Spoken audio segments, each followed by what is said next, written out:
สบายดีทุกคนยินดีต้อนรับทุกคนเข้าสู่ซอยน้องอูร้องสารเด้อฝนตกหากระเซาบรรยากาศอยู่บ้านมื้อนี้พากันได้เทามาทุกคนนี่อันนี้เป็นเทาเนาะนี่ซื้อมาในราคา10,000 กีบนี่นะเทาอ่อนๆดีก็เอาเสื้อเย็นได้แล้วมันได้มันนี่อ่อนก็เส้นโบเป็นเส้นเลยลุยๆเลยนี่ทุกคนเทานี้เนาะแล้วก็บ้านนี้อันเฮาที่พากันมาเฮ็ดลาบเทากินเนาะแต่ว่าบุยมะเขือเด้อมื้อนี้เด้อบุยมะเขือแต่ว่าสิมีมักทั่วมีอันเด้อทุกคนมีมักทั่วแล้วก็มีหอยต้มกำลังต้มน้ำปลาแดกอยู่ต้มน้ำปลาแดกใส่แต่ว่าบุใส่ป่าเด้อมื้อนี้เด้อตั้งบุใส่ป่าใส่แบบเป็นพวกมักหอยพวกมักอันทั่วพวกอันเด้อเอากำลังต้มน้ำปลาแดกอยู่ต้มน้ำปลาแดกเท่ามันโฟดเท่ามันฮ้อนๆเท่ามันคุ้นๆแล้วค่อยเอาลง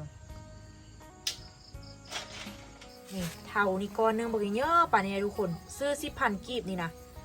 ต้องอู้ต้มน้ำปลาแดกโฟดเดี๋ยวให้เบิ่งเด้อน้ำปลาแดกที่น้องอู้ต้มต้องต้มโฟดแบบนี้จะค่อยเอามาใส่เด้อทุกคนเด้อน้องอู้เดี๋ยวน้องอู้สิทอกใส่เลยว้าย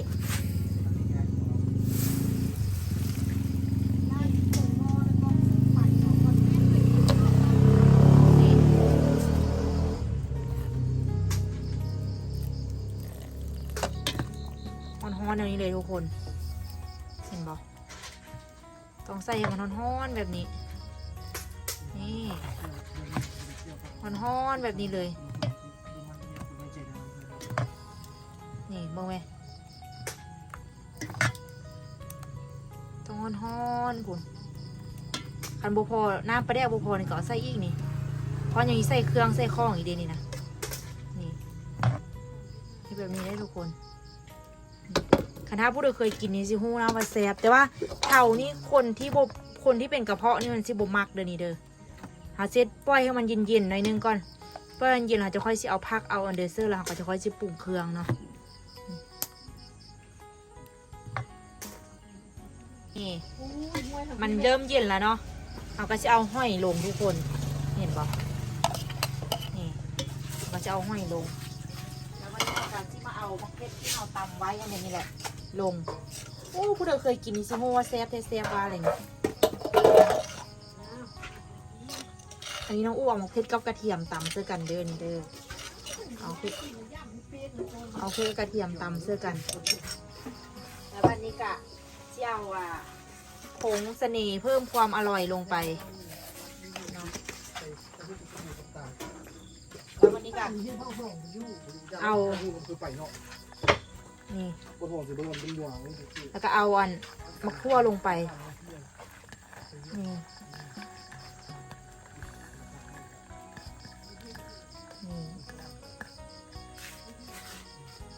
กับวันนี้ก็จะเอาคนก่อนบ่เนาะ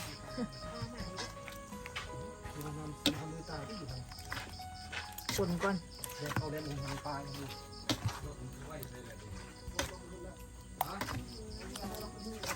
นี่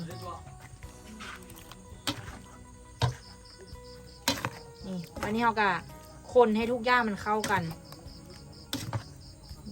คนทุกอย่างให้มันเข้ากันเนาะ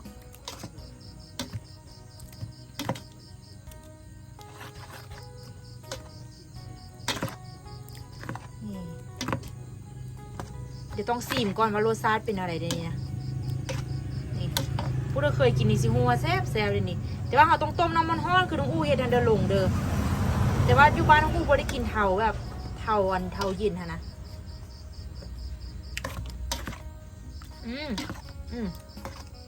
ได้อยู่รสชาติแล้วก็คั่วลงบ่นี่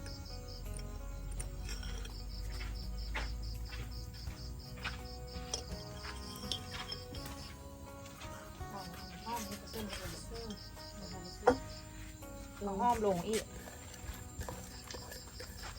ห้อมกับห้อมปอมห้อมบัวห้อมปอมห้อมบัว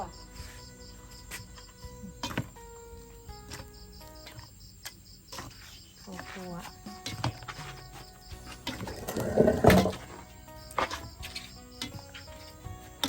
ได้แล้วปะนี่ ไปกินข้าวกันนี่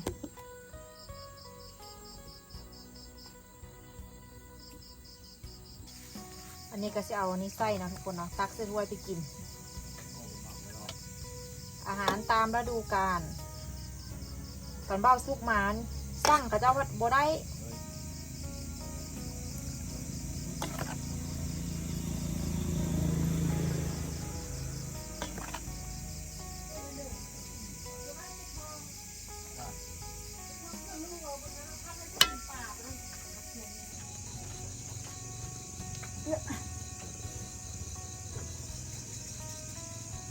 ดูเลยใช่ป่ะ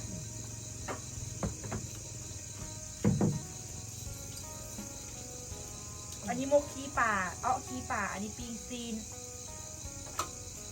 นอสักคูณเอามาให้กินจนไม่อยากกินนอแล้วอู้บ่กินแล้วเดียวนี้แต่ก็ยังกินอยู่ตัวเนื้อถึงเขาจัก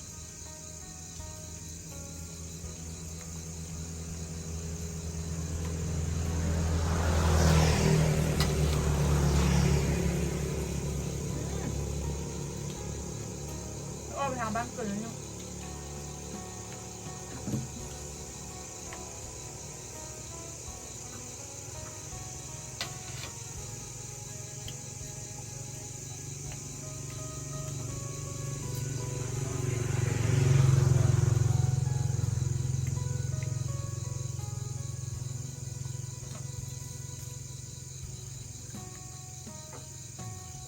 มันจืดนอกจากคุณ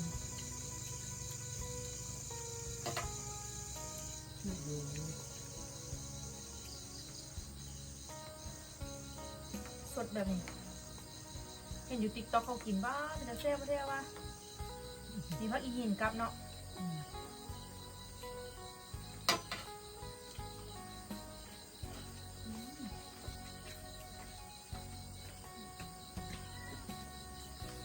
ตัวน่าจะถึงข้าวแล้วมันนี่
โอเคขึ้นดัง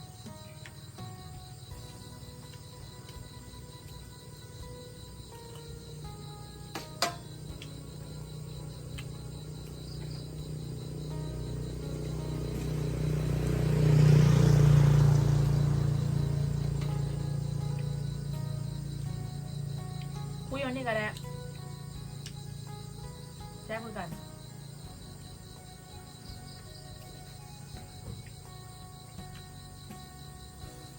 มันนี่บริป้วนป่าใช่เนาะให้เราทำมาซาด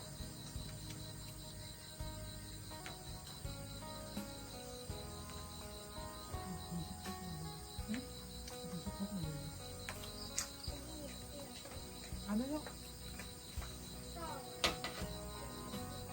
12เนื้อจะสู้เป็นลาวจะสู้เป็นข้าวขนาดลาวนะคิดไปดูสิลูกเอาตัวลุ่มๆอ่ะแม่เบิ้งลูกยาวทุกวัน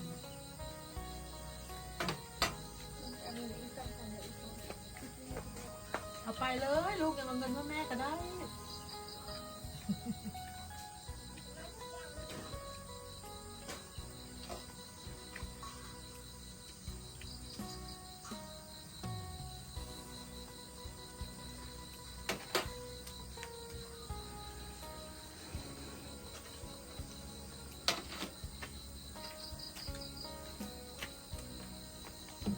ตื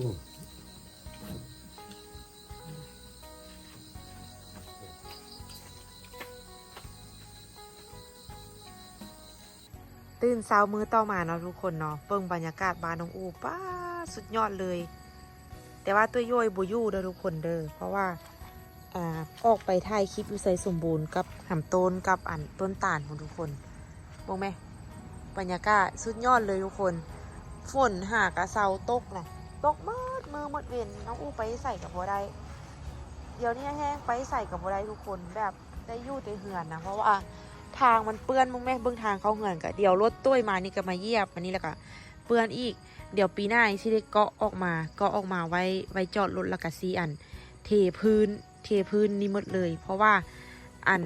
หน้าฝนนี่มันเทบ่ได้นะต้องเป็นหน้าแรงบ่แหละพวกบรรยากาศทุกคนโอ้สุดยอดเลยงามแหงเบื้องหน้าพอจ้อยดำซะนี่จะขึ้นบ่ขึ้นเนาะเบื้องหน้าทุกคนเนาะ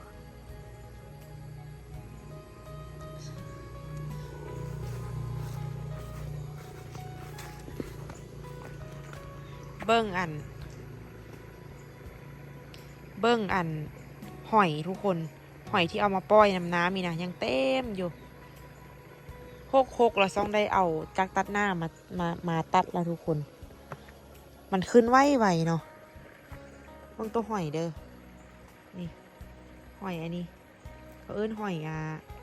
โป้เนาะทุกคนเนาะเอิ้นหอยโป้เบิ้งส่วนมันต้นกับพวกใหญ่ขนาดแป๊บเดียวนึงเบื้องหลังเฮือนบรรยากาศหลังเฮือนกะสุดยอดเลยไปใส่กับบ่ได้เฮ็ดคลิปอย่างกับบ่ได้เบิ่งตัวไก่นี่เอามาแต่เฮือนเจ้าคูณบ่อยู่เฮือนอยู่ซานันเด้อเบิ่งอ่างน้ำน้องอู้หญ้าขึ้นเมื่อละบรรยากาศสุดยอดเลยทุกคนนะ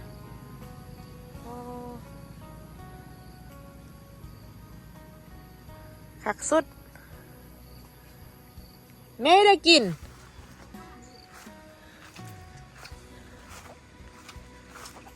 เวลาเฮ็ดอันนั้นค่ายเขาสั่งเพิ่นเด้ค่ะ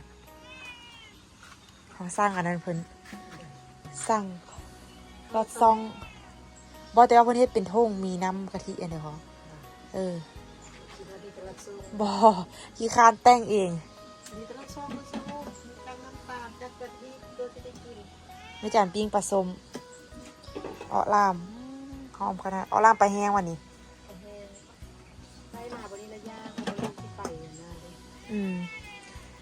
มื้ออื่นนี่ก็ครบ9 เดือนเต็มมาได้ท้อง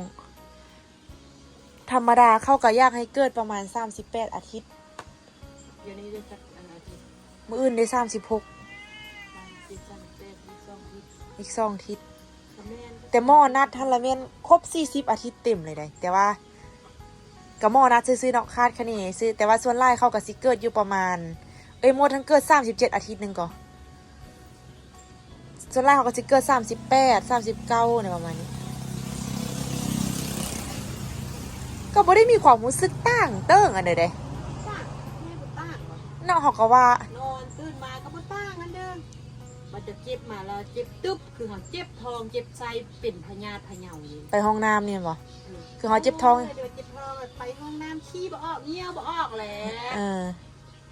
แล้วแม่น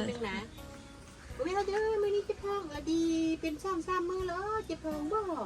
ได้เป็นอะไรเลยนะมีแต่ว่าไปเรียกมาเมื่อยล่ะรู้สึกว่าท้องแก่นๆบ่เด้อซื่อบ่ได้เจ็บท้องเจ็บไส้อันใดเพราะว่าท้องแก่นท้องนึงรู้สึกปั้นท้องตึงๆนะ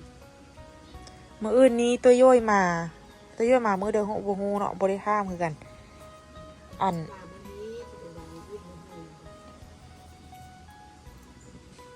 ส่งมาตัวเฮาติว่ามื้อนี้บ่มาว่าซั่น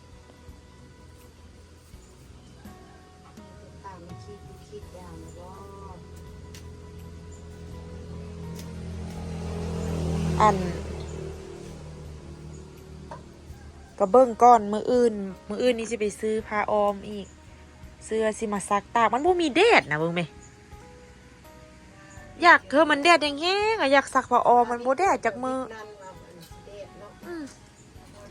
จุกยางมาแล้วก็ลิ้นเงี้ย อยากซักอยากเคยแดดแห้งๆแล้วซักผ้าอ้อมหั่นนะเพื่อมันคาเสื้อดีๆสินะอันนี้แดดกับโบแดดคันที่ซักละปั้นเสื้อละปั้นแห้งละมียังแต่เอาพัดลมเป้าละมันคือบ่ข้างอะเด้อเนาะ มันนุ่มมันซุก มันอุ้มมันน่ะเด้อก็เลยว่าอยากให้มันแบบแดดแห้งๆสินะแล้วก็อยากให้มันแบบว่าท้องฟ้าแจ้งๆสินะแล้วตักเครื่องสินะอันนี้มือเด้อกับฟ้าบ่แดดบ่ให้เป็นเอานี้อยู่นะฟ้าแต่ละมือนะย่างน้ำเหือนน้ำซานนี่ก็ต้องได้ระวังไงนี่เพราะมันมืน ตัวไฟซ่าแม่ที่น้ำพุ่ง ขี้ใครเท้าฮะแล้ววันนี้จักเซียนไปเกิดลูกมือเด้อแท้ไปท่าดนกับว่าอยากท่านะอยู่เวียงอะไปเบิ่งดูเบิ่งตัวนกบินเป็นหมู่นกยางขี้ยางหยอดกินข้าวแล้วอย่าบอกมันเด้อไม่ได้ไหมโอเคบินเป็นฟูงไป2 4 มีทุกอย่าง เข้าระดูเข้าตังตรงตังทองแม่ นี่บินไปแล้วนกยางบินเป็นฟูงละจักน้อยเดี๋ยวแห้งเห็นไล่นะแม่เนาะจักน้อยเดี๋ยวแห้งเห็นไล่ทุกคนจักอยากกินอันเดียวนี้โบฮู้เรื่องเลยว่าตัวเองอยากกินอันเดอเป็นซื่อๆ2-3 มื้อนี่ยากอยู่แต่กับโบฮู้ว่าอยากกินอันเดอไปตลาดกับบ่ได้ทางมืนโพเทนนะดูเก็บน้ำผักพ่อไปส่ง คันมีรถเก่งข่าวน้อยครับไปเองได้อยู่รถอันนี้มันมีคาดมันขับยากนะแต่ถ้านั่นก่อนมันสิเหียนขับอีกเทื่อนึงแต่ว่ารถเก่งขับเป็นละใดแต่ว่าพวงมาลัยอันเดียววิธีการเอี้ยววิธีการอันเดียวฮันเข้าใจแล้วทุกคนเพราะว่าขี่รถเก่งน้อยฮันละเฮ็ดเป็นหมดละแต่ว่ารถอันนี้ฮะนะมีคาดนี่นะต้องไปเฮียนปล่อยคาดในอีกเทื่อนึงแท้จริงมันก็บ่ได้ยากดอกแค่เฮาบ่ได้เฮียนมันซื่อๆตัวรถเก่งข่าวมันก็ตัดสินใจเอาไปคนเดียวได้ขี่ออกไปเองเบิ่งปลาส้มแม่จันเอามาแม่จันนั่นเอาของตัวย่อยให้ป่ะ สกูลแล้วก็ซุมีสกูลมากด้วยซอยเครื่องซอยห้อมแห้งเดี๋ยวจูนปุ่ง เอาบ่มักห้องอันนี้ มาจำกินแม่เขาจะจำกินสดๆไปสิเลย เขาก็ว่ามันมีน้ำมันนะเด้ออันนั้นน่ะ ทำมาจะกินแก้วตั้งแก้ว เขาก็มักแบบนั้นอีหนังนี่ก็คือสิเกิดลูกก็ได้นี่นะ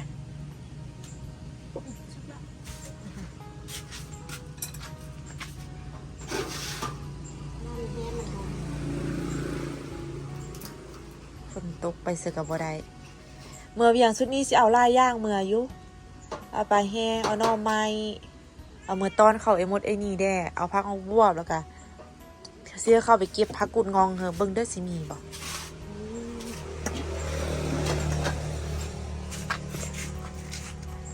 เฮ็ดตัวเดียวนี่